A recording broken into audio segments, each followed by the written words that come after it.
ঐতিহাসিক এক উদ্যোগ, বিশ্ববাসীর ঊর্ধ্বশ্বাস অপেক্ষা, কিন্তু শেষ পর্যন্ত ফলাফল সেই শূন্য। ইসলামাবাদে যুক্তরাষ্ট্র ও ইরানের মধ্যকার বহুল প্রতীক্ষিত আলোচনা কোনো সমঝোতা ছাড়াই ভেঙে গেছে।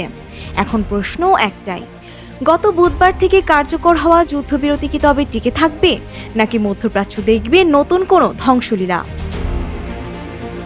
ইসলামাবাদের বৈঠক থেকে কোনো সুসংবাদ আসেনি, বরং দুই পক্ষই ফিরেছে একে অপরের উপর দায় চাপিয়ে। বিশ্লেষকরা শুরু থেকেই আশঙ্কা করেছিলেন, ডোনাল্ড ট্রাম্পের কঠোর হুঁশিয়ারি আর ইরানের অনড় অবস্থানের কারণে এই আলোচনা সফল হওয়া প্রায় অসম্ভব।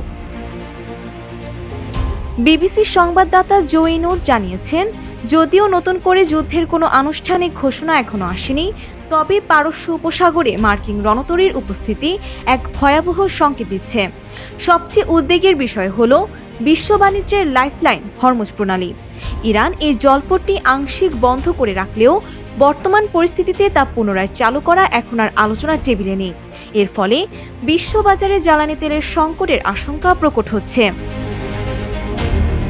যুক্তরাষ্ট্রের দাবি ইরান পারমাণবিক অস্ত্র তৈরি করবে না এমন কোনো বিশ্বাসযোগ্য প্রমাণ দেয়নি।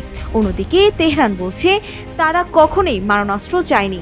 তবে বিশেষজ্ঞরা মনে করছেন, যুদ্ধের এই হুমকি ইরানি জনমতকে পারমাণবিক সক্ষমতা অর্জনের দিকে আরও বেশি উস্কে দিচ্ছে। কূটনৈতিক এই ব্যর্থতা কি মধ্যপ্রাচ্যকে এক দীর্ঘস্থায়ী সংঘাতের দিকে ঠেলে দিচ্ছে?